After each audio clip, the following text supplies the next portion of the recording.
Bienvenidos al 52º programa de Desnudos en los Gritos. 50 sombras de la actualidad. Mi nombre es Silvia Ramos de Barton. Hoy es el 13º programa del año 2015 y el número 52. ¡Salud! Hola, Gusepel en las operaciones, en la dirección. ¿Cómo le va? ¿Cómo le va, Leo Despósito? ¿Cómo le va, Silvia Ramos de Barton? ¿Cómo anda usted? Muy bien, por suerte. Le mandamos un beso grande a Tristán Grimó, que hoy no nos puede acompañar, que se enfermó un poquito, y le mandamos un beso, seguramente nos está escuchando. Señora, quería comentarle algo. Quería contarle a usted y a nuestros oyentes dónde pueden encontrarnos. En Facebook y en Instagram, en Desnudos y a los Gritos, o en Twitter, @desnudos y gritos, todos juntos, pónganlo. El teléfono para comunicarse con la radio, con nosotros, con quien quiera usted hablar, es 52564310. No, perdón, lo dije mal, 52564310. Vamos de nuevo, 52564310. Si se lo olvida es porque lo dije peor que antes. Y el mail del programa es desnudosyalosgritos@gmail.com. Pueden vernos ingresando a www.radiosentidos.com. Dan clic en ver y ahí están nuestros rostros. No se asusten, lo que importa es lo que decimos. Ahí está. Me cambié el look, ¿se dio cuenta? Me di cuenta. Fui a lo de Gabriel Gangini, igual mi esposo me dijo que me haga unos oscuritos. Igual le voy a decir dos cosas. A ver. Mujer con flequillo sube 2 puntos, mujer con flequillo de anteojos sube 3 puntos. ¡Vamos! ¡Sí! O sea que subí como... Hay un 50% de los hombres que opina eso y otro 50% de los hombres que opina absolutamente todo lo contrario. Usted sabe que mi mujer usa flequillo de anteojos. Es cierto, Lenny, mi claro. amor. Tan bonita. Ella. Bueno, entonces quiero recomendar a mi peluquero, que es increíble. Tiene el negocio en 11 de septiembre. Y Federico Lacroce. En realidad es Federico Lacroce, 2219 y 11 de septiembre. Se llama Gabriel Gangini y pueden pedir los turnos al 4774-4917. Muy bien. Diga, usted se adelantó. Me adelanté porque estoy muy nerviosa. Usted quiere devorar la actualidad, claro. Por lo tanto se toma también para sí frases que debería de decir otra persona. Pero lo vamos a dejar ahí. No importa, entonces, usted cuéntenos qué pasa en Bodegas López durante el invierno. En las vacaciones de invierno, si vas a Mendoza, no podés perderte de visitar la Bodega López. Es única. Allí verás los toneles donde descansan los Munginú que regalamos en este programa a nuestros invitados. Además, cuentan con un restaurante impresionante que se llama Rincón de López, con grandes aberturas y terrazas, con vistas a la cordillera, bodegas, jardines y a los jardines de la casona.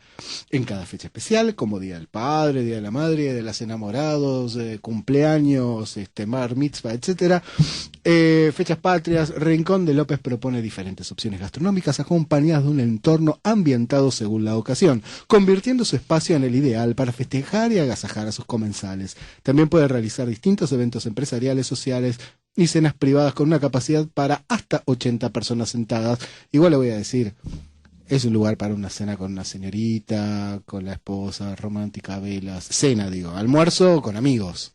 Claro. Le digo, hay como, ¿no? Almuerzo con amigos, cena sí. Con... Y la temporada alta es de enero a marzo y julio, de lunes a sábados al mediodía.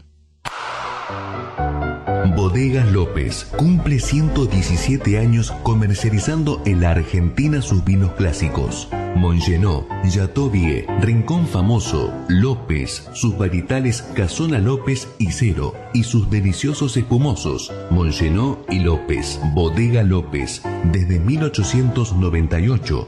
4 generaciones y una misma familia.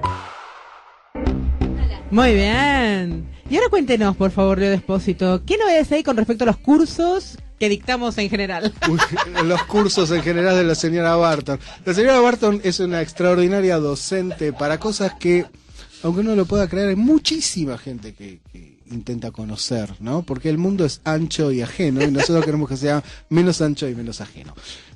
Novedad de los cursos dictados por la señora Silvia Ramos de Barton en H Almacén. El curso de protocolo está completo, ¿no? Ya está. Ya está, fin. Es este sábado. Fin, es este sábado. Si usted quería saber cómo invitar a un conde a su casa, será la próxima. Pero va a haber más. Va a haber más. Va a haber más. Así que por ahora, no. Así que la felicitamos por la convocatoria. Muy bien, ¿eh? Muchas gracias. Realmente increíble. El próximo evento es el viernes 24 a las 19 y será una cata horizontal de los vinos Camac de San José en Catamarca, cerca de Fiambalá, se compondrá de un torrontés, un bonardo, un malbec y un bonarda malbec. Al respecto, ¿usted dice que es cata horizontal porque es acostado o no? Ok, no importa, después me explica, porque me parece que eso es para... Si usted quiere saber lo que es una cata horizontal... Ahí está. Si usted tiene... La señora Barton también genera un curso de vinos que vuelve el 12 de agosto, también en H Almacén. Esto tiene una particularidad que me parece extraordinaria, y es que si vos te perdés las primeras clases, podés ir después y recuperás después, ¿no es así? ¿Sabes qué es lo mejor? Que se anotan muchos hombres y mujeres y se hacen grupos hermosos de gente joven. Viene toda gente joven a tomar el curso de vinos. Gente de 40 para abajo es. Hombres y mujeres de 40 para abajo. Claro, y la mayoría son solteros, sin pareja. Entonces, en serio te digo, vos lo has visto. Ella vino a un par de clases, una vuelta el año pasado, no me acuerdo. O sea que si usted se quiere casar y además brindar con un buen vino. Y armar un grupo de pertenencia donde se sigue catando, nos seguimos encontrando y catando con los exalumnos. Usted no sabe la cantidad de ideas que no puedo decir al aire que tal información me provoca. Me imagino. Muy bien. Con esa mente chanchiña que tiene Leo Despósito. Trabajamos y que no parece con esa mirada tan bombona. Y bueno, todo en H Almacén, dijimos, para inscribirse puede enviar un mail a vinosyarte@gmail.com. El evento del 24 de julio cierra el 20. No os lo perdáis. Hay un nuevo polo vitivinícola. ¿Qué hay hoy, Silvia? Hoy, dentro de las 50 sombras de la actualidad, vamos a hablar de política y de literatura. Okay. Tendremos a Vicky Villarruel, abogada egresada de la UBA, especialista en el área de derechos humanos, fundadora y presidente de la asociación civil CELTIV, Centro de Estudios Legales sobre el Terrorismo y sus Víctimas, que nuclea a las víctimas del terrorismo de los 70 en nuestro país. Autora de Los llaman jóvenes idealistas y coautora de Los otros muertos, que aquí lo tenemos para los que nos están viendo, junto con Carlos Manfroni. Secretaria por Argentina de la Federación Internacional de Asociaciones de Víctimas del Terrorismo con sede en Francia. Impresionante, vamos a hablar con ella también de Charlie Hebdo, ¿no? Uh-huh.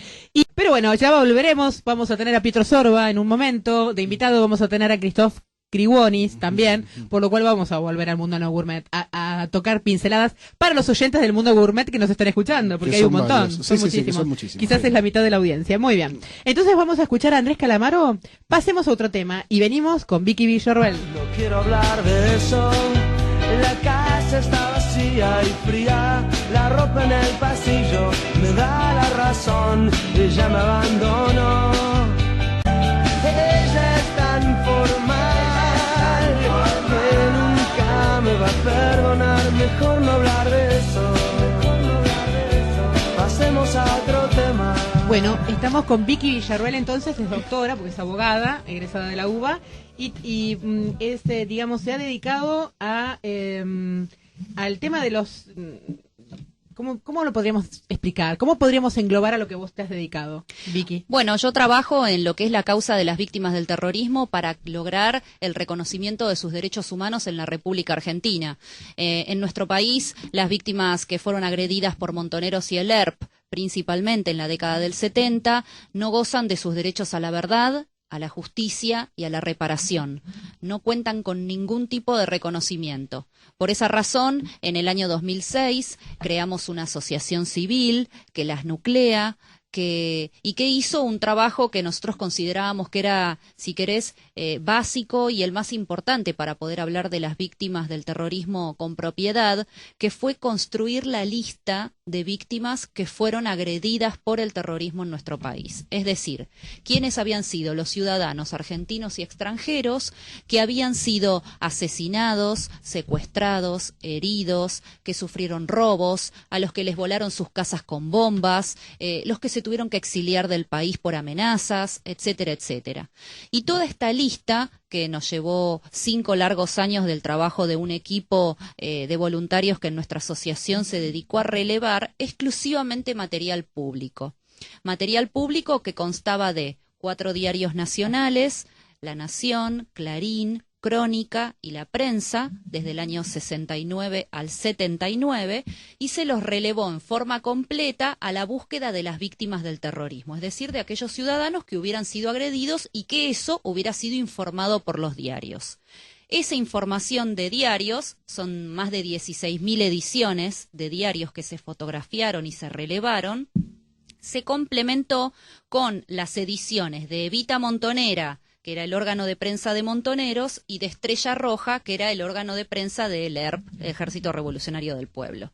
Y a su vez esa información se volvió a comparar con lo informado por 50 libros, escritos principalmente en democracia por exterroristas o combatientes de estas organizaciones. Por ejemplo, La Voluntad, de Anguita y Caparrós.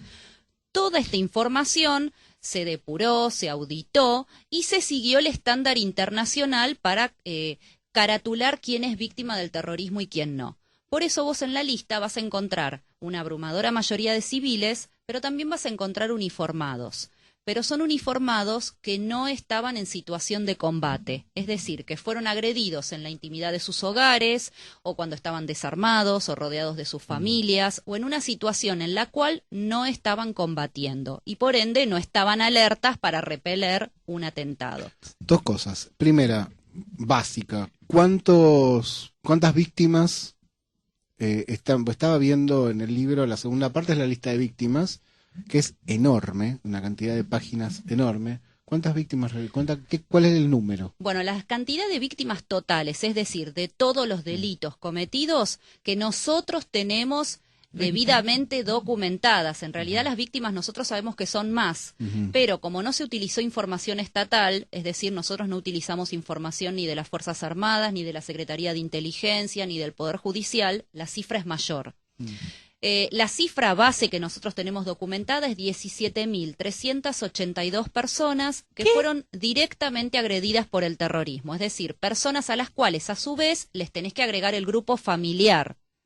¿Cuántos? Repetí el número. 17.382 personas. Le contamos a los oyentes que son gente que, por ejemplo, ponían una bomba en una esquina y pasaba la gente ahí, yendo a la escuela, la madre con el niño, y los mataban. Porque los explotaba mataban una bomba y nada que también ver. explotaba el auto que estaba estacionado, que era de un particular, y explotaba el negocio de un señor que daba justo a ese auto que también detonaba. O sea, todas las víctimas que engloban un atentado terrorista, Ahora, ¿por qué siempre y están cuando todos? sean informadas por los medios de prensa. O sea, nosotros quisimos utilizar material objetivo. Si vos tenés, ustedes son periodistas, lo saben mejor que yo, el diario Crónica tiene una línea editorial diametralmente distinta a la de La Nación, por ejemplo, y Clarín lo mismo con la prensa. Bueno, se eligieron 4 diarios muy distintos a fin de que la información no fuera, no tuviera un único sentido desde lo ideológico, no tuviera un único sentido desde lo literario. Además desde la te servía comparar con Evita Montonera y con Estrella Roja. La otra pregunta es, y ahora casi se me fue, pero una cosa era la cantidad, que eso es importante. La otra cosa, esto lo hablábamos antes de aire, ¿a qué se le considera exactamente víctima? Porque vos dijiste también que, bueno, hay otros muertos a los cuales no necesariamente consideramos como víctimas del terrorismo. Entonces, ¿por qué? Bueno, víctima del terrorismo se considera toda aquella persona que fue directa o indirectamente agredida por la comisión de un atentado que le ha ocasionado muerte, heridas, robo, hasta secuelas psicológicas. Acá veo la foto de Rucci. Rucci se cuenta dentro de estas víctimas. Exactamente. Cuando hablamos de víctimas, y esto también venía a colación de la cifra, las que han sido asesinadas, es decir, quienes han muerto en atentados terroristas y que nosotros tenemos debidamente documentados son 1.094, es decir, alrededor de más de 100 por año. Esto da una pauta más o menos de que cada 3 días en Argentina moría una persona a consecuencia del terrorismo. Y esta es una cifra que tal vez para nosotros, que estamos acostumbrados a cifras bastante grandilocuentes y que no necesariamente están sustentadas en la realidad, nos puede parecer poco 1.094 personas asesinadas. Pero si lo comparamos, por ejemplo, con el conflicto que ocurre en España con la ETA, en más de 40 años de actuación en España, de actuación cometiendo atentados terroristas, ha ocasionado 843 personas asesinadas. Es decir, que en Argentina, Montoneros y el ERP, en un cuarto del tiempo de la ETA, es decir, solo en 10 años, ocasionaron casi 300 víctimas más que los terroristas vascos. Este país está perdido porque estos números duros no lo sabe nadie. Entonces, ¿qué creen? Que todo es una pavada, que todo fue un chiste, que fue una cosa de juventud, que era una tontería, y no fue una tontería. No, la pregunta también, sí, igual hay como un mal uso del discurso La Argentina tiene una pésima tradición de uso de diferentes discursos para justificar políticas de rapiña, cosa que viene hace muchísimos años. No lo inventaron ahora, aunque lo hayan perfeccionado. No, pero me llamó la atención de por qué está bien, es cierto que muchas veces los datos del Estado pueden estar sesgados. Ahora, no existe ninguna estadística oficial contra la cual comparar los datos que ustedes sacaron. No, desde el advenimiento de la democracia, el Estado argentino exclusivamente se circunscribió a la situación de los desaparecidos o de aquellos que hubieran sufrido abusos por parte del Estado. No creó ninguna comisión de la verdad para investigar estos crímenes. El Poder Judicial, bueno, principalmente desde el año 2003 a la actualidad, ha denegado el derecho a las víctimas para que puedan gozar de sus derechos a la verdad y a la justicia, con lo cual nosotros tenemos muy cerradas las vías respecto de lo que es la actuación del Estado en estos temas. Por esa razón hemos sido los particulares los que hemos creado la ONG y hemos decidido llevar adelante un trabajo similar al de la CONADEP, pero exclusivamente con material público, de manera de que todo esto estuviera al alcance de cualquiera que quisiera corroborar claro, vos las vas a una cifras. hemeroteca, sacás y Exacto. buscás. Obviamente esto es un trabajo faraónico, Un pero trabajo esto está al alcance de cualquier ciudadano. De lectura terrible. Cuando volvíamos el otro día del programa anterior, que estuvo increíble, también que hablamos de populismo, con Pablo Raciopi, que es director de cine, nos contaba que hay un montón de gente presa que son militares que estaban trabajando en ese momento que se ocurrían las cosas, pero no estaban en combate, estaban trabajando, estaban, ¿cómo se dice cuando estás trabajando? Que estás de servicio. Estaban de servicio, o sea que hay un montón de gente que está presa por problemas de lesa humanidad, digamos, acusados de lesa humanidad acá en la Argentina, como 30 creo que dijo que había, que era gente que estaba en servicio pero que no estaba ni matando ni nada por el estilo, o sea que como que está todo muy confundido. ¿Cuándo se lleva preso a alguien? O sea, ¿por qué se permite un libro como el de Anguita y Caparrós y están sueltos? Mira, la realidad es que nosotros nos Perdón, Anguita estuvo preso. ¿Cuánto tiempo? Y el tiempo que le correspondía a la condena. En realidad, el tiempo que le correspondía de la condena eran 18 años y él estuvo preso 9 nada más. 9, sí, 50% de la condena, pero... y fue indultado por Alfonsín. Claro. Pero bueno, él participó del ataque a una unidad militar en democracia. Sí, eso es en una... el año, perdón que te en septiembre del interrumpa. 73. Claro, eso, hay muchas cosas que se olvidan y es que gran parte del accionar de las organizaciones terroristas... Está bien que el gobierno de María Estela Martínez de Perón fue atroz, ¿no? Fue atroz y que además fue el germen del terrorismo de Estado con la AAA. Hoy la veo tan bueno. No, fue atroz. Fue atroz, fue la persona sí. que tiró abajo las paritarias, que nos trajo a López Rega, digo, todo, fue atroz. O sea, tampoco, o sea, uno no puede olvidar todo. No. Eso por un lado. Pero es cierto también que gran parte de esos atentados se realizaron en democracia. Es decir, por más que la presidenta fuera atroz, era una república esto. Fue un atentado directamente contra la democracia. Digo, el atentado del que vos hablas, del que participó Anguita, es contra el Batallón de Sanidad del Ejército en 15 de noviembre y Pozos, que es toda esa manzana, ahora hay oficinas ahí, no funciona más. Pero es cierto que eso se dio en democracia. Y él fue capturado y puesto preso en ese mismo momento.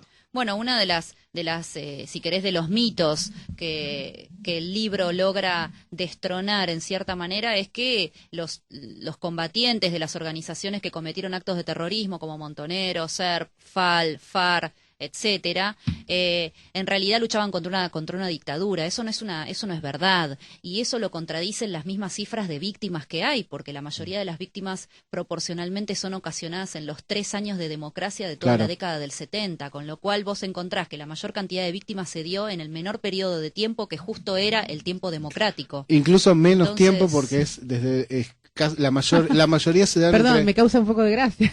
La mayoría se dan a partir de la muerte de Perón, desde el comienzo del accionar de la AAA en adelante. O sea, ahí es donde todavía se concentra más y luego mucho más con el paso de la clandestinidad de Montoneros. Sí, igualmente ya el 73 fue un año sumamente violento. Recordemos que estaba Cámpora, después Lastiri, después Perón, y sin embargo en ese año y en el año en el cual el general Perón hasta el 1 de julio del 74 detenta el poder, hubo muchísima cantidad de atentados terroristas. Ninguno de estos atentados ha sido a partir del advenimiento de la democracia, ha sido resuelto judicialmente. Es decir, ninguno de estos atentados, incluso los que tenían sentencia, se liberó a los implicados, a los condenados, se los liberó sin terminar sus penas, y a partir de ese momento es como que empezó una gran época de impunidad para todos estos crímenes que en la mayoría de los casos, y como van a poder leer en el libro, son realmente atroces, Sí. porque estamos hablando de, por ejemplo, niños, extranjeros que vinieron al país a trabajar y encontraron la muerte aquí, familias enteras desmembradas, bombas, y todo eso no tiene ninguna explicación. Aparte, seamos francos, desde el momento en que una idea se defiende a través de la violencia, esa idea se deslegitima. Entonces, que en Argentina, al día de hoy, pleno siglo XXI, a mí, por ejemplo, como ciudadano, me digan que los montoneros querían un mundo mejor, y el mundo mejor supuestamente se consigue a través de las bombas, los asesinatos y los secuestros extorsivos, al menos a mí me parece que me están tratando de estúpida. Entonces, creo que si no partimos un poco de la base de que este tema hay que tratarlo sin demagogia y sin hipocresía, y asumiendo las responsabilidades que sean todos los sectores de la sociedad. El pueblo argentino fue un tercero, pero también ha sido responsable en estos 30 años de democracia de que estos inocentes hayan quedado sin ningún tipo de derechos humanos. En cierta manera estamos todos en deuda con estas personas. Y si nos sentimos en deuda por lo que ha pasado con los desaparecidos, con más razón con estos terceros, que primero fueron primeras víctimas, dentro de lo que fue la década del 70, las primeras víctimas que hay son estas personas. Luego, a partir del 76, o el último tramo del gobierno de María Estela Martínez de Perón, comienzan determinadas situaciones en las cuales se violan los derechos humanos, pero previamente había habido víctimas, y esas personas han quedado a la cola de todos los derechos, de los reconocimientos, hasta de los homenajes. O sea, se les quitó hasta el derecho a la memoria, el derecho a que el pueblo las recuerde. A mí, por lo menos, me parece atroz. ¿Cómo ves el tema del terrorismo actualmente?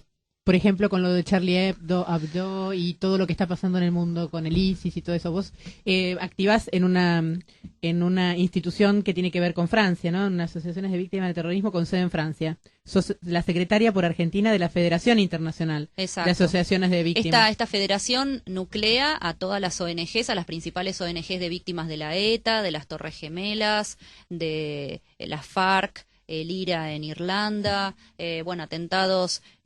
distintos atentados en Medio Oriente y África, y nos hemos nucleado formando esta federación.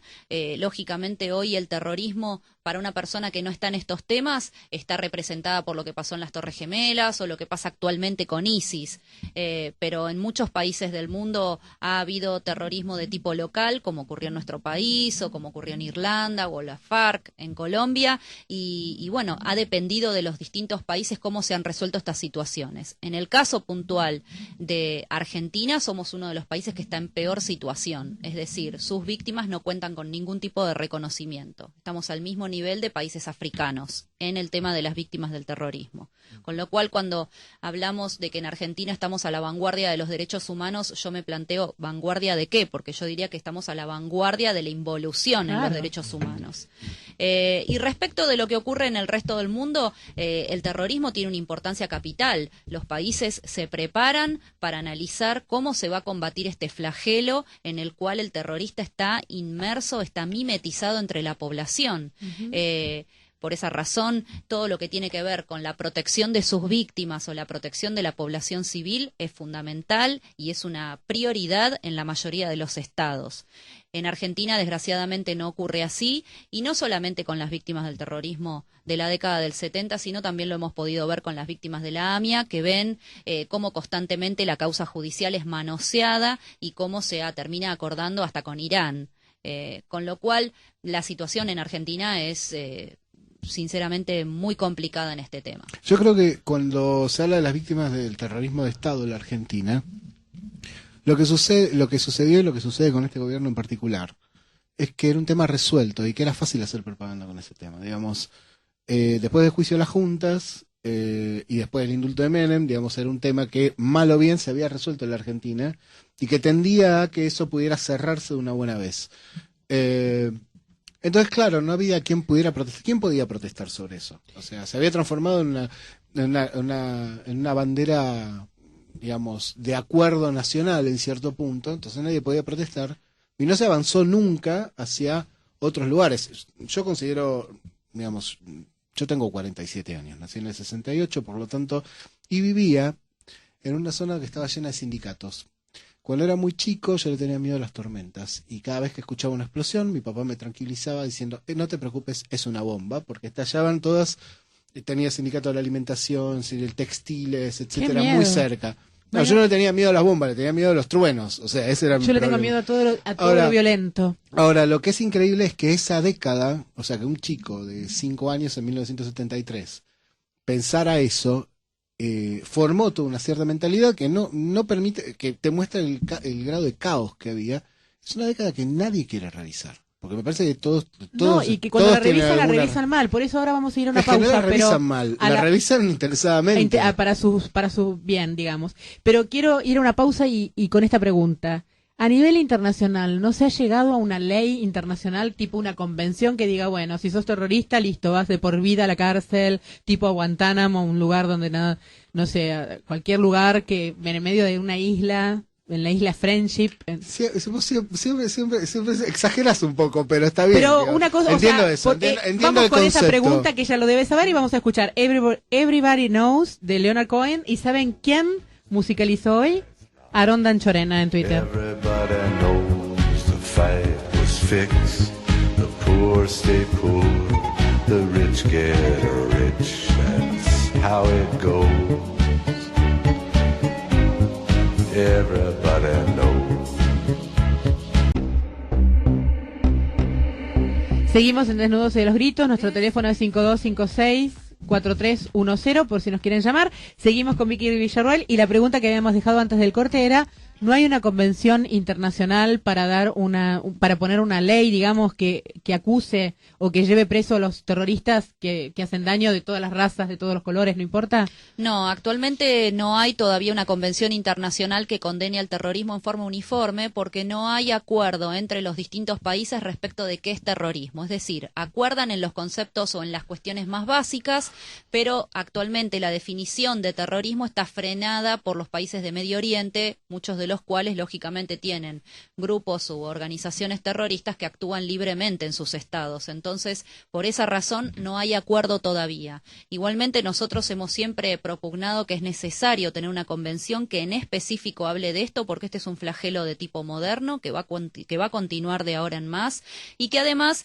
ya plantea cómo van a ser las guerras o los conflictos armados del futuro. Ya no vamos a ver guerras en general país contra país, sino que vamos a ver conflictos armados en los cuales es un Estado combatiendo contra organizaciones terroristas, nacionales o internacionales. Sí. Entonces creo que es sumamente importante eso, pero hasta el día de hoy no hay todavía una convención internacional. Recién durante el corte nos decías, es cierto, hoy se cumplen ¿cuántos años? Hoy se cumplen 39 años del atentado en la bomba del comedor de la Policía Federal, que es el principal atentado de la década del 70 y el tercero en importancia en nuestro país. Es decir, viene el atentado de la AMIA, el de la Embajada de Israel y luego viene este atentado, el de la bomba en el comedor de la Policía Federal, donde mueren 24 personas en el comedor, es decir, almorzando o tomando un café, y 66 personas resultaron heridas. Tengamos presente, para situarnos, que esto es como si nosotros fuéramos a tramitar el DNI o a hacer alguna denuncia policial o fuéramos por algún tema, no sé, antecedentes a la policía y de pronto explota una bomba mientras nos estamos tomando un café en el bar que hay en el edificio donde se hacen esos trámites. Eso fue lo que ocurrió el 2 de julio del 76. Aparte es una bomba totalmente intimidatoria porque el objetivo de la coordinación federal, ponele que fuera un objetivo militar, vamos a hablar con lógica. Una cosa es que vos le pongas una bomba al lugar donde se coordinan las acciones contra el terrorismo, digamos, es un objetivo militar si lo querés. La cosa fue que pusieron la bomba en el comedor, no les importaba absolutamente nada. Muchos de los atentados no son puntualmente objetivos militares o objetivos tácticos estratégicos, sino específicamente la idea de crear el terror en una sociedad, o sea, ganarse el favor de la sociedad por medio del terror, lo cual es absolutamente ilógico. Yo me acuerdo de pocos atentados. Yo era más bien chica, no era muy chica tampoco, tendría 10 años, era chica. Pero me acuerdo que también ponían bombas en lugares extraños, tipo, por ejemplo, le pusieron la bomba al embarcadero donde unos amigos míos tenían su lancha, que habían estado 15 años armándola ellos. Tengo muchos amigos en el Delta, somos fanáticos del Delta. Y habían puesto la bomba en el embarcadero por oligarcas era. ¿Y qué oligarcas? Eran todos chicos de clase media baja o media que habían juntado plata en vez de para el Día del Niño que me regalen un juguete, que me regalen plata si yo compraba las maderitas para ir terminando la lancha, amigos míos. Sí. Y les quemaron la lancha, ¿entendés? O sea, que arruinaron una infancia, porque era una infancia de no viajes, de no regalos, de no nada para hacerse la lanchita y se quedaron sin lancha por oligarcas. ¿Qué oligarcas? O sea, había una confusión y siguen confundidos. O sea, odian a los oligarcas en el discurso, pero resulta que tienen relojes de $57,000 y viven en Puerto Madero. O sea, yo no puedo entender, la verdad que me cuesta mucho entender esa gente, no Mira, la puedo entender. Uno de los atentados, por lo menos para nosotros, más inentendibles, pero también que mostraban el salvajismo y el desprecio por la vida humana que tenía Montoneros, ocurre el 26 de julio del 75, que es la fecha en la que fallece Eva Perón. Y en esa fecha, Montoneros, como para recordar a Eva Perón y hacerle un homenaje, detonaron 180 bombas al mismo tiempo entre la capital federal y la zona norte de la ciudad de Buenos Aires. Y allí detonaron en las marinas, bueno, veleros y barquitos, y bueno, aparte bombas en casas, etcétera. Todo eso detonó al mismo tiempo. O sea, imaginemos lo que puede ser vivir en un país donde en un día, en una noche, detonan 180 bombas al mismo tiempo. ¿Pero que se divertían? ¿Cuál es la idea? O sea, no la los idea era entiendo. generar terror en la población y presionar al gobierno, que en ese momento estaba, a que les concediera las prerrogativas que estaban solicitando. Y todo esto era Generar terror. Montoneros. Sí, en Montoneros es para hablarlo largo y tendido, y me parece que vos hablabas de por qué no están presos Caparrós y Anguita. Caparrós se fue y después se peleó con las organizaciones y Anguita estuvo preso. Pero la voluntad es muy instructiva en eso, porque uno lo puede leer como se puede leer de muchas maneras, pero una de las formas en las que se puede leer es que no había ningún sustento lógico. No. El ERP sí tenía un sustento como ideológico. Más maquinita. Más máquina porque eran maoístas, digamos. Tenían una idea de qué tipo de Estado querían, un Estado contra el cual la sociedad argentina estaba en contra. Pero por lo menos era respetable que había una estructura y Montoneros lo único que quería era la toma del poder. Y ¿Pero nada para más. qué? Bueno, lo tuvieron al final. Bueno, ¿para qué? Lo lograron. Está a la vista. O Tardaron sea, 30 o 40 años, lo digamos, lograron. lo han intentado varias veces, y bueno, pero no importa, o sea, Montoneros es, y eso si querés algún día lo podemos hablar, es un dispositivo de discurso, nada más, como gran parte del peronismo por otro lado. Pero era la toma del poder, y bueno, en la toma del poder todo era, en este caso todo era lícito. Yo recomiendo buscar en hemerotecas, si hay copias, si hay una parte publicada de la voluntad, el manual del combatiente de Montoneros, porque es de un grado, parece escrito por Groucho Marx, o sea, solamente una persona con el cerebro cruzado puede escribir que tenían que pelear de manera clandestina y para eso había que usar uniforme. O sea, ese era el grado de estupidez.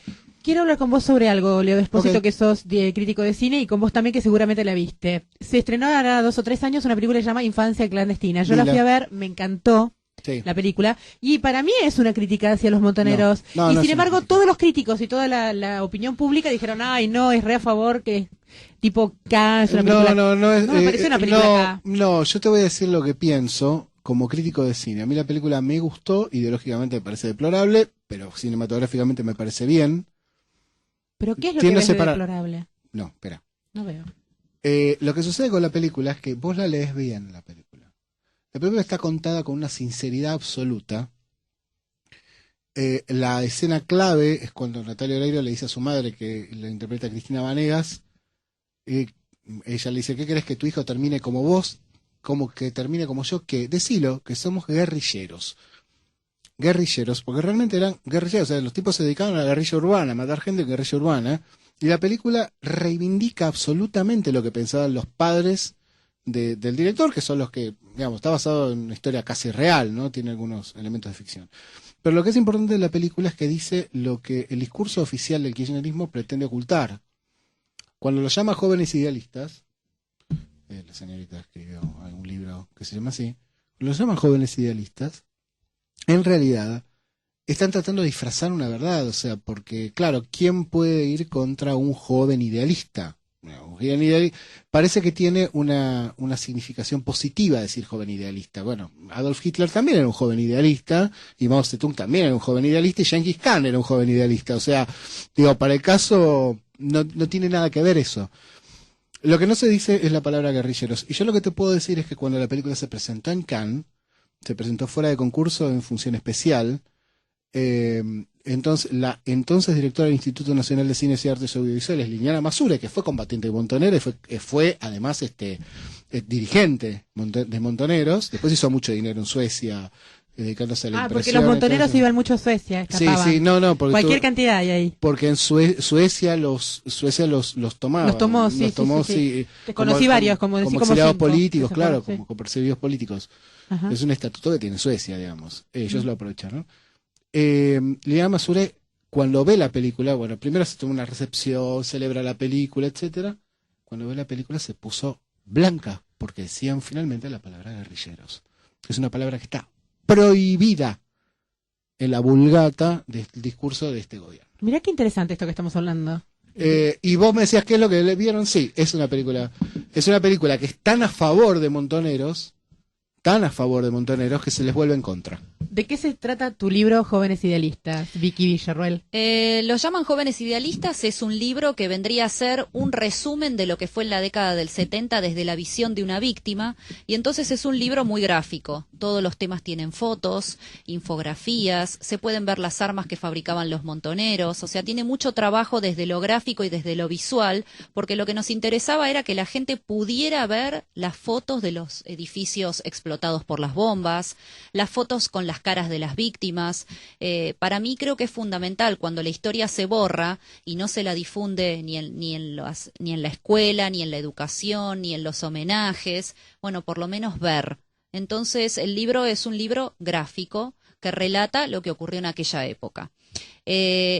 Lo relata desde el dolor de una víctima, o sea que vos vas a encontrar en realidad que es un libro que no es ni peronista ni antiperonista, porque las víctimas son de todas las ideologías, de todas las religiones, de todos los orígenes sociales, de todas las nacionalidades. Aquí murieron personas que eran europeas, eran norteamericanas, de otros países americanos, y no hay un aglutinante para ellas mayor que el haber sido víctimas. Por ende, el libro es un libro, si vos lo analizás, obviamente condenatorio del terrorismo, pero objetivo desde el espíritu que tiene de difundir lo que fue el sufrimiento de la víctima. Cuando hablamos siempre de la palabra, de cómo denominar a quienes cometen estos atentados terroristas, yo lo denomino como la palabra que se utiliza en los tratados internacionales, una palabra que tiene contenido jurídico, que es la palabra terrorista. Es decir, quien comete un atentado de este tipo contra la población civil es terrorista. Pero siempre me preguntan, bueno, pero en aquella época no se les decía así. Bueno, lamentablemente en aquella época sí se les decía así porque los artículos de prensa los denominaban terroristas. Decían, se cometió un atentado terrorista, terroristas atacaron tal lugar, se detuvo un terrorista. Por esa razón, para nosotros siempre ha sido tan importante el rol de la prensa y el rol de lograr armar las piezas de un rompecabezas que desgraciadamente ha sido borrado, porque aquí hay piezas de nuestra historia, de nuestro pasado reciente que han sido eliminadas para garantizar la impunidad de un sector que al día de hoy está en el poder y que bajo el amparo de una revolución que nadie les pidió, hoy están robándose todo lo que tiene a su alcance este país. Con lo cual, como yo siempre digo, bueno, al fin y al cabo tanta bomba, tanto asesinato para terminar robando. Esto no era, me parece, lo que habían planteado en un principio y sin embargo es lo que ocurrió. Bueno, querían un país mejor, lo tienen ellos. Ellos, se armaron un país para ellos, lo lograron. ¿Sabes que el mayor villano, para mí el mejor villano de la historia del cine, lo hace Alan Rickman en Duro de Matar?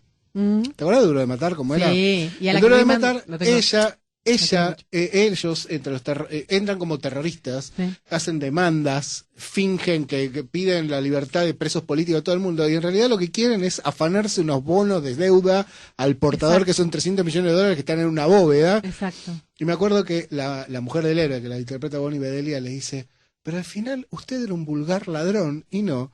El hombre se enoja y le dice, no, señora, un ladrón extraordinario. Eso es lo que tenemos en el poder. Pará, es radio, no puedes estar callado tanto tiempo. Es que no puedo creerlo, porque no puedo creerlo, o sea, es una cosa, no sé, me quedo sin palabras. ¿Sabes qué es lo que más lamento yo? ¿Saben lo que más lamento? Que el pueblo en general no sabe nada de nada, porque vos le preguntás, ¿te enteraste lo que pasó con el juez Cabral? No lo saben. Te voy a decir algo. Vos sabés vos sabés que a Zanini le gusta Mao, su ídolo es Mao. ¿Cómo vas a votar a un tipo que su ídolo es un tipo que mató 70 millones de personas? Es Silvia, el dictador más importante que hubo en el mundo, el número uno. Pero eso no es un problema de la población argentina. Cuando los estados funcionan bien, vos no tenés por qué ocuparte de la política. Sabes más o menos cómo funcionan las cosas, pero pasa por otro lado, porque vos delegás ese conocimiento, ese saber y ese accionar en personas. Te dedicás a, como dice la Constitución estadounidense, que me parece en eso perfecta, a la búsqueda de tu felicidad. Entonces no estás preguntándote cómo funciona el Poder Judicial ni se echan un juez.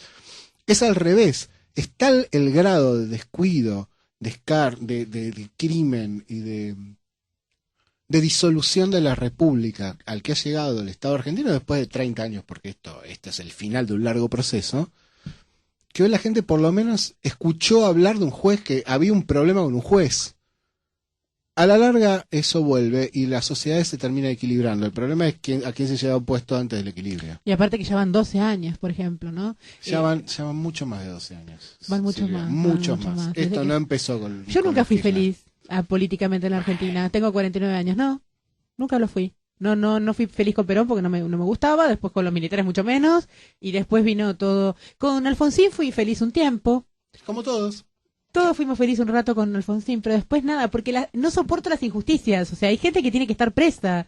O sea, no es que yo estoy loca o soy una facha, sino que hay gente que sí mata, porque si no yo salgo a matar, sabes que tengo una lista. 200 personas mataría, porque me dan ganas de matarlo. Pero era lo que ella decía, era lo que decía Vicky. O sea, en algún momento hay que cerrar todo el proceso de ida y vuelta y de seguir tironeando sobre algo que debería cerrarse, porque las sociedades no pueden existir sobre problemas seculares. Es como si hoy en Italia se siguiera acusando, se metiera preso al presidente italiano por los leones que se morfaron cristianos en el Imperio Romano. O sea, no podés sostener una sociedad así.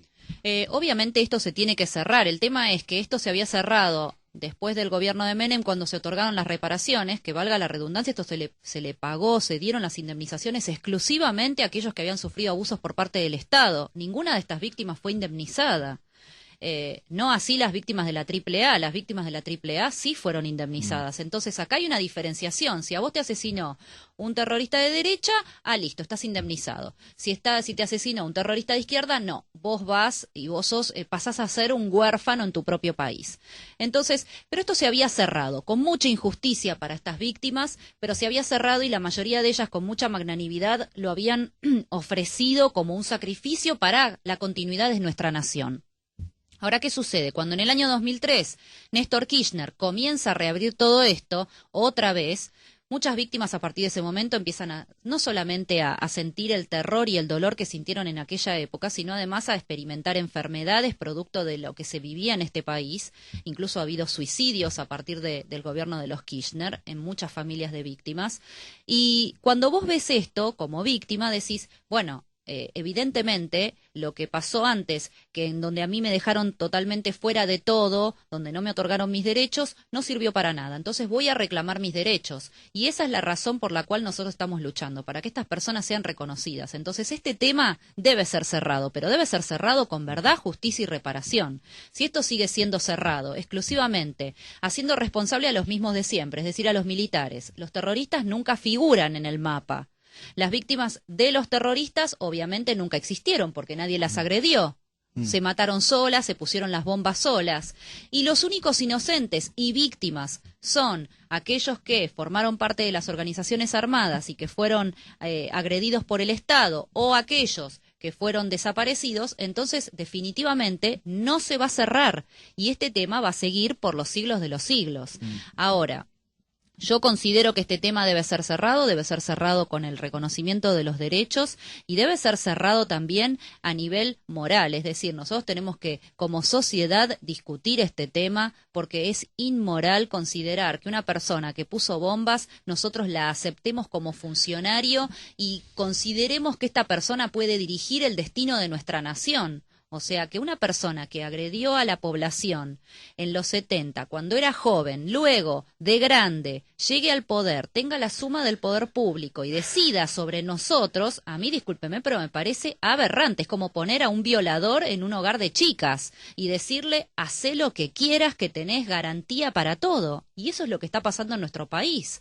Además del mensaje espantoso que se le da a las nuevas generaciones de decirle, mira, vos podés ser cuando seas joven podés poner bombas, podés asesinar, podés secuestrar, que no pasa nada. En 40 años la sociedad olvidó y vos encima podés ser embajador, candidato, fiscal, juez, podés ser un reconocido periodista o podés dirigir la principal ONG de derechos humanos de nuestro país, que total, acá a nadie se le mueve un pelo. Ese es el discurso que le estamos dando a los jóvenes. Hacé lo que quieras, defende tus supuestas ideas a través de la violencia, que total, nadie te va a frenar. Y otra cosa que me pasó a mí siempre fue los micrófonos a las madres. Por ejemplo, a Eve de Bonafini, micrófono, poder, organizaciones, fundaciones, etcétera, pero esa mujer tuvo un hijo que era montonero, ¿entendés? Que mató gente, o dos, mató gente, o sea, nunca hubo un arrepentimiento. Yo lamento haber tenido un hijo que mató gente, puso bombas. No es lindo tener un hijo que te mató gente y puso bombas. Pero a ver, pero nunca, pero eso también influye en la sociedad. Eso también pero influye. yo creo que las sociedades no son tontas, ¿eh? A la larga se despiertan. El problema es cuánto tiempo tardan en despertar y en equilibrar todo esto. Por eso digo, es pero yo no lo voy a ver ya entonces. Sí, bueno, llevo 40 años esperando. Uno lo que tiene que hacer es todos los días hacer lo posible para que en algún momento alguien logre poner el moño y hoy lo hicimos posible con tu visita. Mil gracias, Vicky Villarruel. Gracias por el espacio. Ay, un regalo de Bodegas López, un Mongenot joven. Vamos, sí. Y bueno, muchas gracias por venir. Vamos, yo la verdad que no había leído el libro, no suelo hacerlo, o sea, suelo leer los libros y después entrevistar a las personas, pero de repente tuve como, mira, y justo viniste el día que se cumplía, es increíble. Tuve como una iluminación de invitarla y justo era un día, una fecha importante. Así que, pero ahora lo prometo leerlo y volverte a entrevistar porque es un tema que podríamos hablar. Mira, lamentablemente es como yo siempre digo que nosotros vivimos en la década del 70, o sea, acá parece como que no hubiera pasado el tiempo y en realidad vivimos en la década del 70 con la modernidad del iPhone, la computadora, pero estamos discutiendo cosas de la década del 70 y viviendo en un mundo como si el muro de Berlín no hubiera caído. O sea, una cosa totalmente esquizofrénica. Me da culpa, yo escucho música disco, es un problema también. Ajá. Bueno, vamos a una pausa y venimos con Diego Salguero desde Mendoza, vamos a escuchar Honey Pie de los Beatles y nos sacamos una foto. Heard it from a friend who heard it from a friend who heard it from another. You've been messing around. Muy bien, y ahora estamos con Diego Salguero desde Mendoza. ¿Cómo le va, señor sommelier? ¿Qué tal? Buenas tardes. ¿Cómo andan todos ustedes por ahí? Muy bien, por suerte. Contanos qué nos trajiste hoy. Bueno, hoy vamos a hablar un poquito vamos a hacer un revisionismo histórico de la vitivinicultura argentina por décadas. Si bien en los programas anteriores estuvimos tocando por ahí un poco de historia respecto a algunos tipos de productos que se consumían, a principios del siglo y demás, como parte del programa estuvieron hablando de unas cuestiones vinculadas a la década del 70, me pareció bueno hablar un poquito de esa década que para la industria del vino fue muy importante porque fue quizás la de el auge de consumo interno. En aquel entonces el consumo de vino anual per cápita en la Argentina llegó a tener una cifra récord de casi 90 litros por persona. Obviamente era en época donde el vino realmente era la bebida nacional, gran estrella de aquella época, si bien era el vino de mesa clásico o los tradicionales borgoñas, era un consumo muy alto como para tener una referencia de lo que fue el crecimiento y el desarrollo por décadas del vino en Argentina. Sí. ¿Se corta? No, te quedaste muda. No, me quedé muda. ¿Me escuchás? Ah, sí, se corté eso porque escuchaba como que estaban por hablar o decir algo y no quería pitar a nadie. Sí, estamos hablando de la época, por ejemplo, también en la posterior, que se tomaban 90 litros de vino por año, ¿te acordás? Per cápita, qué increíble, y ahora estamos en los 23, 21. ¿Por qué pasó que...? Claro, digo, obviamente que el costo de producción y falta de competidores directos en el mercado fue parte de que se llegara también a ese consumo.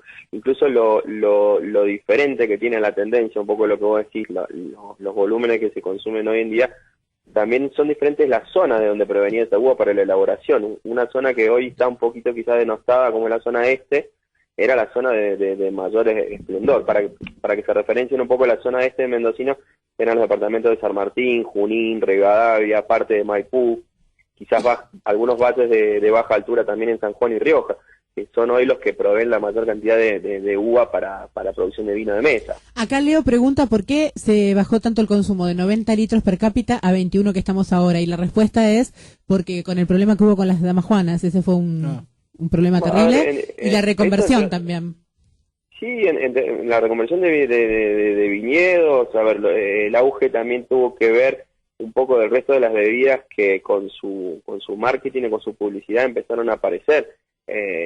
Y eso hago referencia a la cerveza, a las gaseosas, bueno, más de esta época las aguas saborizadas y demás. Claro, también tiene que ver un poco con cómo con una cuestión de los horarios en los cuales también la gente trabajaba antiguamente. Hoy está prácticamente establecido, incluso no en ciudades grandes como Buenos Aires, Córdoba o Mendoza, pero prácticamente todo lo que es la parte de comercio o actividad laboral de una persona es prácticamente 8 horas seguidas. Antes se regresaba a la casa, uno almorzaba en la familia y tomaba vino, quizás eso daba tiempo a descansar, tomar una siesta y después retornar un poco. Claro. Vienen por varios lugares, o sea que cuando hacemos referencia a los 90 litros de la década del 70 eran solamente vinos de mesa. Hoy el vino pasa por otro lado, o quizás esa parte del vino de mesa se mantiene en determinados lugares, pero la explosión y todo lo que ha hecho que las nuevas tendencias vitivinícolas hayan aparecido tiene que ver un poco también con ese paso que se dio después de la década del 80 o después del cambio de gobierno. Digo, con el comienzo de la democracia también empezamos a entender un poco más lo que se consumía afuera y empezaron a llegar productos de afuera. Y claro, la reconversión, vamos a explicarles a los oyentes lo que es que Sí, antes perdón, estaba... Lo di como algo que una reconversión... Claro, que es algo que estaba todo plantado, todo mezclado en un mismo viñedo, en una misma hectárea, había viñas de Malbec, de Torrontés, de Bonarda, etcétera, y la reconversión es, levantaron todas las plantas y volvieron a plantar por hectárea, por ejemplo, 1 hectárea de Malbec, 1 hectárea de Torrontés, 1 hectárea de Chardonnay. Toda esa reconversión hizo que se perdiera mucha uva también y que el mercado esperara nuevos vinos que eran ya alta gama y premium, que antes no existían, eran todos de Majuana y vinos de mesa. Claro, Entonces, o sea, además eso, ¿no? Porque supongo que el negocio del vino de todas maneras debe facturar más o menos como facturaba en la década de los 70. puede ser, ¿eh? Eso sería un buen dato. Ese sería un buen dato para investigar, ¿no? Sí. Porque, claro, sí, tiene razón, seguramente que facturan lo mismo. Sí. Es probable. A ver, digo, yo daba el ejemplo de las cervezas como la gaseosa que se instalaron para establecerse fuertemente, digo, desde el consumo típico de los argentinos en el día a día. Pero también tiene que ver un poco con la entrada a principios de la década del 80. Digo, no supo cómo contrarrestar un poco la Unión Vitivinícola o los organismos referidos a la comunicación del vino en sí.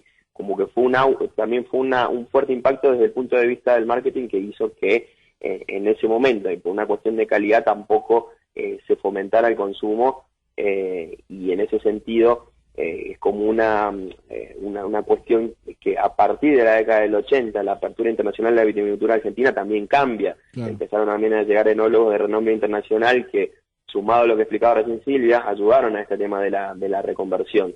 Eso era algo que para la época era totalmente desconocido, de que pudiera venir gente de otros países mucho más desarrollados, con mayores condiciones vitivinícolas históricamente, y pudieran aplicar toda esa experiencia en Argentina y llegar a esa reconversión y tratar de poco a poco posicionar un poco lo que es la industria vitivinícola de hoy. Pero digamos, sí, fueron muy marcados los hechos también históricos del país que hicieron que también fueran cambiando el consumo per cápita y las condiciones de calidad del producto.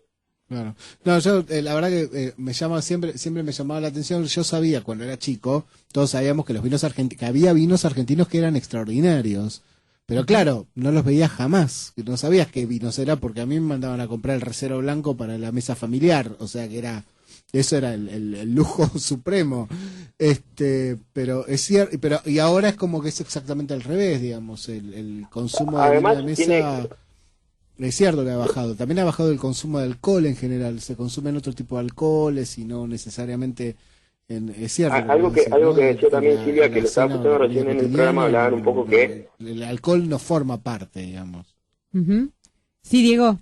Bien, perdón, no estaba escuchando y no, lo que decías vos recién en el programa acerca de la audiencia que tiene el programa, es que quizá la mitad de la gente que escucha este programa está muy relacionada un poco con el tema de la industria. Yo creo que aquellas personas que en algún punto se fueron vinculando a este tipo de productos denominados gourmet, que es una palabra que no me gusta mucho, pero un poco para referenciar todo lo que ha pasado con respecto a la explosión de algunos productos hoy que quizás no estaban tan valorizados o desde su estética no estaban muy comercializados. Digo, la gente que conoce de vino, que conoce de chocolates, que conoce quizás de destilados, de puros, en muchos casos son formadores de opinión, y esas actividades hoy están mucho más reconocidas. Tiene que ver una cuestión también a veces de relación social con respecto al tema de todo este tipo de productos que en sí son productos asociados al placer. Digo, yo decía el tema de los puros, obviamente que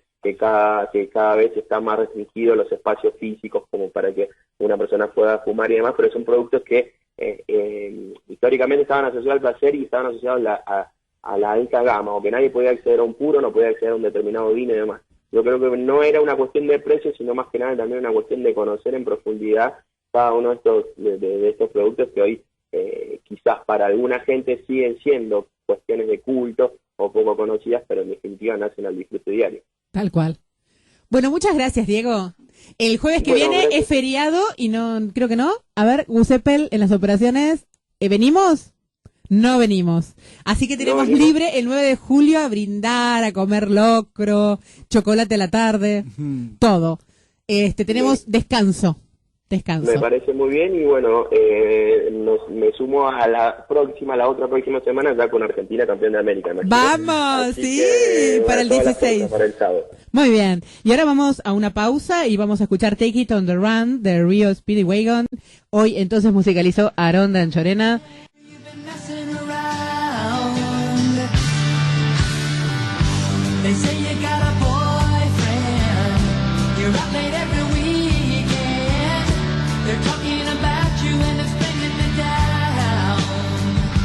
Vamos a... Cuénteme usted, Leo Despósito, ¿qué estrenos hay hoy en Buenos Aires? Pensé que me ibas a preguntar otra cosa, pero mientras tanto te digo, tenemos 4 estrenos importantes.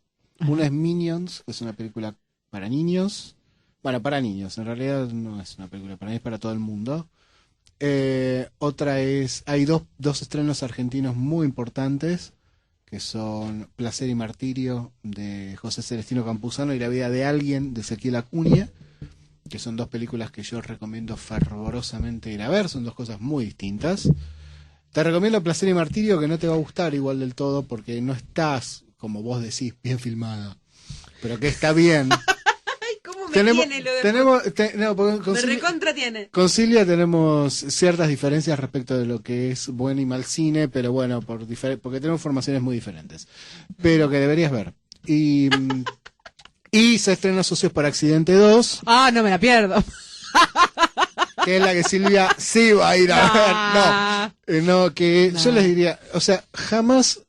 Yo considero que el crítico de cine jamás... Nunca una François Ozon. No. Ozon hace un montón que no se estrena. Por eso, Potiche, necesito creo que fue una. La última. Ajá. No, bueno, pero podés ir a ver Sils María en El otro lado del éxito, con Juliette Binoche, de Olivia Sayas, y todavía está en un par de salas de arte y ensayo. Ese es mi cine predilecto. ¿Dónde lo puedo pescar esa película? Creo que está en el Belgrano Arteplex. Justo me queda la vueltita. Te queda ahí nomás. No, me mudé, ya no me queda la vueltita. Bueno, no importa. Voy caminando igual. Está bueno caminar. Voy a caminar. Bueno, vamos a... ¿Sigue La Patota en cartel? Sigue La Patota en cartel, que es una película muy interesante. ¿Cómo viene con público? Con público viene bien, porque digamos, vos tenés que pensar que la película anterior de Santiago Mitre, no la anterior, porque en el medio hizo una semidocumental que vamos a dejar de lado porque no tuvo estreno comercial, pero la anterior había sido El Estudiante solo se vio con funciones en la Sala Lugones, no sé si se acuerdan, y en el 2012, y el Malva, algunas funciones en el Malva, y llevó cerca de 70.000 espectadores en 2 salitas de las cuales entran máximo 250 personas, o sea, hay que hacer esa cantidad en unos pocos meses. O sea que fue un éxito de público. Esta lleva, con un lanzamiento moderado, digamos, no gigante, lleva unos 60.000 espectadores, quizá 75.000 espectadores. Yo creo que va a llegar a los 100.000 espectadores. Vamos. Que poco. para este tipo de película en especial y para lo que es el mercado argentino, está muy bien. Porque, digo, vos no podés decir que es poco o mucho. Es poco 70.000 espectadores para Jurassic World. O sea, si Jurassic World, el día del estreno, van 70.000 personas, la vi. Es poco. Ahora, fueron 400 y pico de miles, o sea, estuvo bien. Lo mismo Intensamente, que la primera semana metió 435.000 espectadores, en segunda semana 427.000 espectadores. Todo el mundo fue a ver Intensamente. Sí, no sé por qué, pero bueno, hay gente a la que le gusta. Escúcheme, vi la de Jurassic World. Ajá. ¿y? No, falló me muchísimo, no. No está mal el guión. El Y guión no dele está con mal. el guión. El guión no está mal. Usted ve una película de Godard y se tira por el balcón si ve el guión. Ve Pero una vi película todas las de Jonas- Godard, mi amor. No, bueno. Cuando estudiaba cine me Ve una obligaron película a de ver ve todo una película de Godard. Jonas Mekas y se mata. Porque Ese no lo conozco, ¿ves? Jonas Mekas es uno de los padres del cine experimental. Él y cine siempre me independiente desafía americano. para ver qué es lo que no sé de cine. No, bueno. Pero un día vamos a tener una charla, usted No. y yo, a solas de cine y vamos a ver. No, usted me va a pasar porque usted Pero se la yo- pasa viendo. Pero Yo no ya es que yo me la pase viendo. es que yo hace abandoné 30 por las años series. tengo 30 años que estudio, o sea, ese es el punto. La diferencia. O sea, Yo usted también me- estudio hace 30 años. No, bueno, pero usted sabe a qué me refiero. Yo hace 30 años que estudio y veo todos los estrenos de la semana. Claro, usted ve además. todos los estrenos de la semana. Y hablo Yo con los abandoné mucho el cine por las directores, series, la claro, verdad. bueno, nada. Que quiero comentar algunas Diga. cosas. Una, el Jurassic World, me gustó mucho el guión, está muy bien. La trepada sobre el final de que cada vez un monstruo más grande y al final se lo come el menos inédito, me encantó. Lo que no me gustó fue el casting. Me parecieron tremendos, No, a mí muy me malos gusta- actores, no, a los mí me- protagonistas. A mí me gustaron, pero... La tía y el cazador. No, a mí los dos pibes me parecen insufribles. Todo me pareció muy arriba. Pero voy a actuado. decir algo. Estoy escribiendo eso para el amante ahora. Justamente, digo, estoy escribiendo porque antes de venir para acá estaba por la mitad del texto y me falta la otra mitad. Jurassic World, no sé si no es... Lo mismo pasa con Minions, que a mí... tengo un problema. En las últimas semanas, varios de estos estrenos gigantes, Jurassic World, Los Vengadores Era de Ultron, Minions y alguno más, empecé a tener diferencias con mi amigo Javier Portafus, director del Amante, con el cual en general coincidimos en todo, ¿no? Sí, coincidimos en que ninguno de los dos nos gustó intensamente, pero bueno, el resto es raro. Con esas películas en particular solemos tener acuerdo. No creo ni que él esté equivocado ni que yo esté equivocado, porque en cuestión de gustos no hay reglas, ¿no? Pero sí me parece que hay algo que está pasando en el cine y que esto es cada vez más notorio, que es lo siguiente. Por eso tengo que escribirlo para que quede más claro, pero te tiro la idea y algún día la desarrollaré. Estamos en un momento en el cual hay una especie de cine de transición. El gran espectáculo solamente es viable si agrada a todo el mundo. Entonces, ideológicamente, psicológicamente, tiene que apelar al mínimo común denominador, porque si no, no tenés gran público. Pero eso no sería el problema, sino que los personajes son huecos. Pero no son huecos porque hay un error. No, están diseñados así. ¿Por qué están diseñados así? Porque la idea no es ya que vos seas testigo de una historia, que era lo que pasaba con el cine clásico. Vos en el cine clásico te sentabas en la butaca, no te metías en la historia y mirabas como si fuera una ventana a la película. Y eras testigo de lo que le pasaba a los personajes y había una empatía. Es decir, vos no te ponías en el lugar del otro, sino que tratabas de entender por qué ese otro sufría y eso te emocionaba. Ujú. Ahora hay una especie, se trata de introducir al espectador en la sensación física de estar dentro de la película, con lo cual el personaje no puede tener demasiadas emociones ni historia, porque lo tiene que llenar el espectador con sus propias emociones e historias, con su propio peso emocional. Te entiendo. ¿Sí? Entonces necesitas que el personaje sea esquemático, que de él se sepa lo mínimo necesario para desarrollar la historia y no mucho más. Porque el peso psicológico se lo pones vos, porque lo que importa no es ya el juego del héroe y del villano, sino que vos sientas cómo es estar corriendo debajo de un tiranosaurio. Directa, que lo sientas, ya no que haya una identificación de tipo psicológica o moral o emocional, sino que sientas la sensación física. Es un cine de alta inmersión. De los últimos años, las películas que vi así de este tipo, catastróficas o de monstruos y mi predilecta junto con The Cabin in the Woods es el Mundo Z, ¿cómo es? Guerra Mundial Z. Guerra Mundial Z. Me parece una película extraordinaria, la vi Guerra Mundial 5 Z veces, está muy la vi bien. 5 veces y creo que la primera escena es una de las mejores que se filmó en el cine. ¿Que cuál es? Una familia normal Sí. que está desayunando, que suben a los nenes a la escuela Ahí para está. ir a la escuela. Esa escena Pero es fíjate un que quiebre es una para mí. película, pero fíjate que esa es una película testigo, donde es una película bien clásica. Exacto. No te meten entre los zombies. Vos no ves los zombies corriendo alrededor tuyo, sino que vos justamente tenés que ser testigo impotente de lo que le ¿De qué puede está pasar al protagonista. ¿Y de qué está pasando? Porque al Claro. principio es, ¿qué está pasando? Exacto. ¿Qué está pasando? Y eso es extraordinario porque diariamente a uno le viene como esa escena a la mente, no sé explicarte, como Sí. que te afecta, te No, es muy llega. interesante. Guerra Mundial Z lo que tiene aparte de Me bueno parece es que es extraordinario. muy seca. O sea, no hay ninguna preparación para nada de lo que pasa.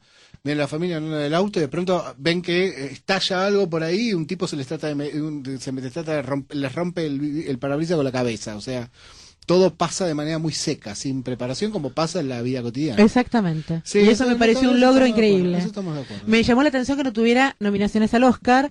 No, bueno, pero ese cine no tiene nominaciones. Pero al Oscar, solo técnico. hagámosle una categoría. No, ese cine no puede, no, Hollywood, ya hablamos de esto, el Oscar no es buen cine. El ¿Cómo Oscar, me gusta cuando Despoleo se enoja conmigo No, y se no pone me como enojo, cansado? No me enojo, digo, Como el diciendo, Oscar, ¿cuántas veces el te lo voy a Oscar me explicar? cansa, el Oscar, lo voy a decir de nuevo, el Oscar es el premio de la industria de Hollywood a los logros de la industria y premia a aquello que cree que le va a dar prestigio a la industria, no aquello que es bueno, punto. Ahí está. Ah. Gravedad era la mejor película del año 2000. Sí, totalmente de acuerdo. Sin ninguna, Sin 2012. ninguna duda. 13, Ninguna duda. sin ninguna duda. Ninguna duda. Y el premio se lo dieron a 12 años de esclavitud que muchos Horrible. admitieron haber votado sin haberla visto.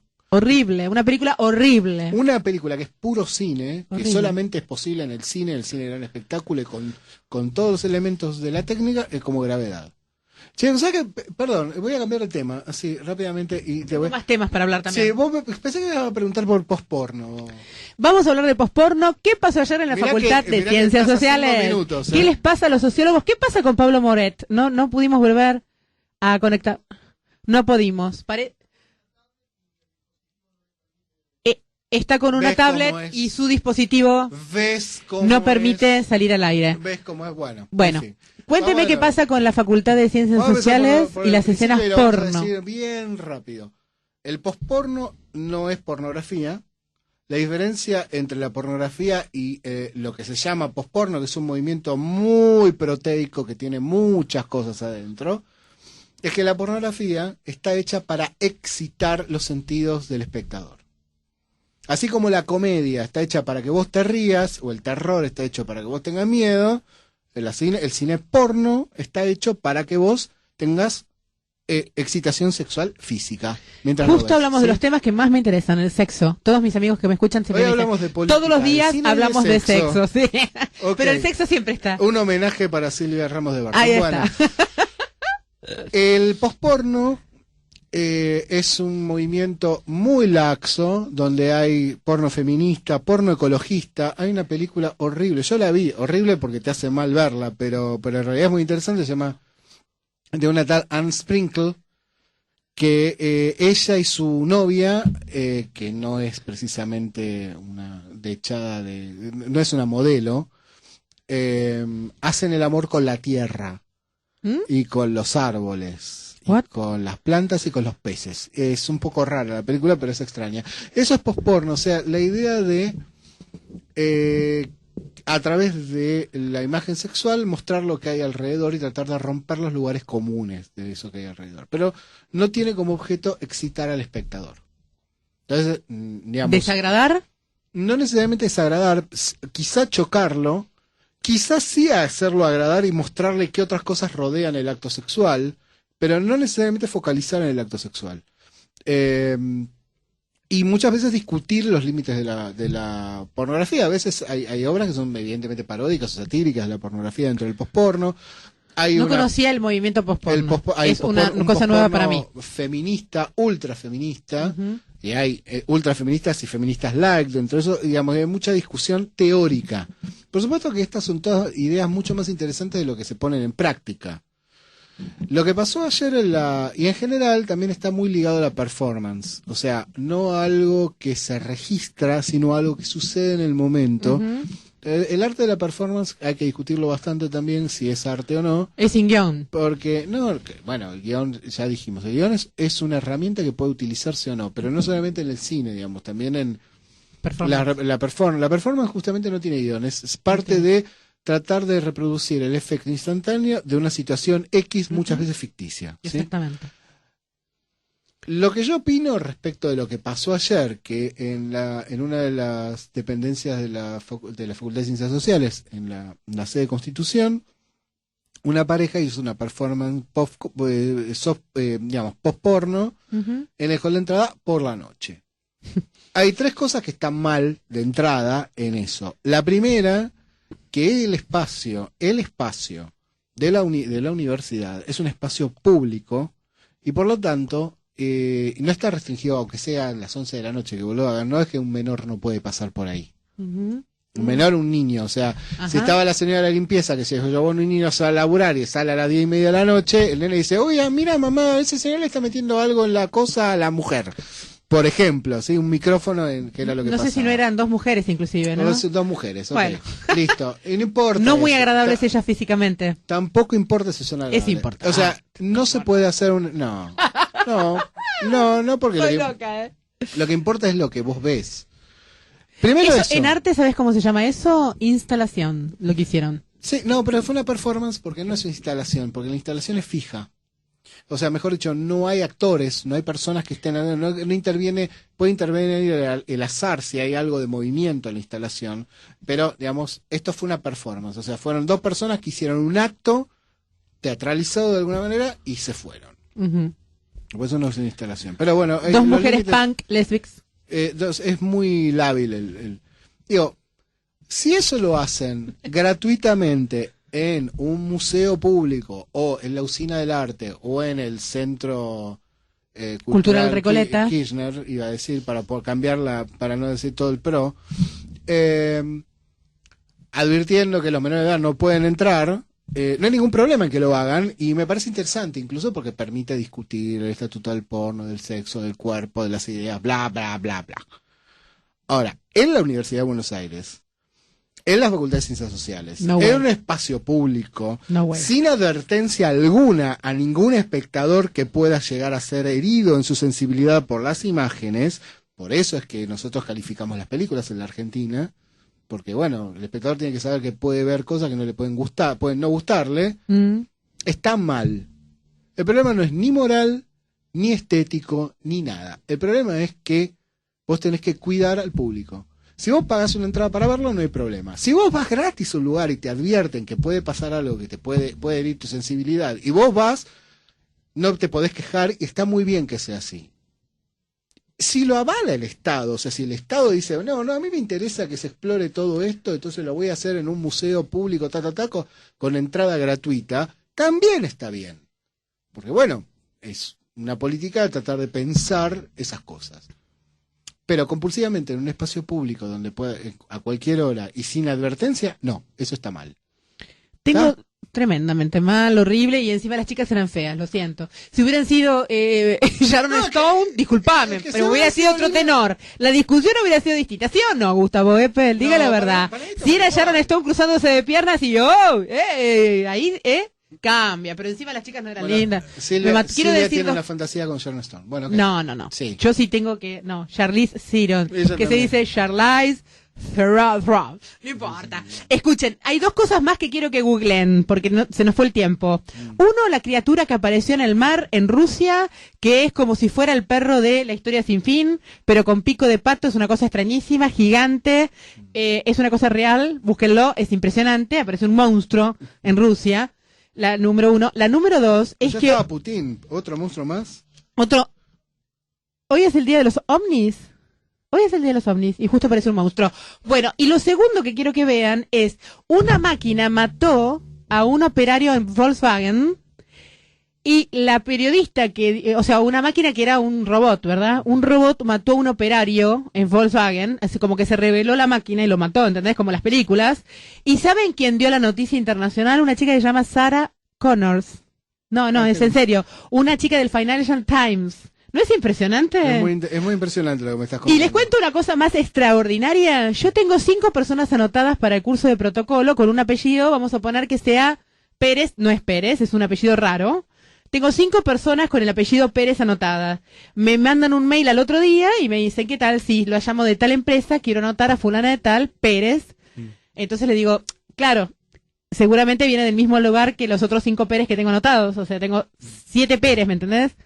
No tenían nada que ver. O sea, tengo una convención de Pérez, no voy a decir el apellido, que no es Pérez, el sábado en el curso de protocolo. Pero no es raro. Y que se junta gente que no es Pérez de apellido, sino como decirte Despósito, que es una cosa rarísima. Claro. Y todos de distintos lugares. Están pasando cosas raras. Nos vamos a ir con una canción de mi ídolo absoluto. ¿Cómo lo agarraría yo a este hombre? Le charlaría muchísimo. George Michael, Freedom. Sí, solamente le podría charlar, Silvia. Qué lástima que solamente le podría charlar un hombre con el que he soñado tantos años, porque además el estilo que tiene al vestirse es mi onda. Y yo me vestí durante mucho tiempo así cuando era joven. Me hice posmoderna, fui en una época. Ah, mira, vos te vestías como George Michael, mira. Yo me vestía como George Michael. Ahora se entiende la fantasía de George Michael. Claro, y me corté el pelo cortito y rubio fosforescente. Cuando estudiaba cine, estaba posmoderna, era. Como se viste George Michael, divina. Me encantaba. Amo a George Michael, nos vemos no el jueves que viene, que vamos a repetir el programa de populismo, sino el jueves 16, que nos va a visitar una periodista que acaba de sacar un libro. ¿Lo adelantamos o no? No lo adelante, esperemos a que No lo adelantamos, viene una periodista Red Top, que escribe en un montón de medios, sorpresa. Y luego también el 30 tenemos otro invitado celebrity y así. Después continuamos con invitados celebrity a morir. Esta es la revista Caras de la radio. Es la revista Caras de la radio como usted lo estaba esperando, señores y señores. Argentino y Argentina.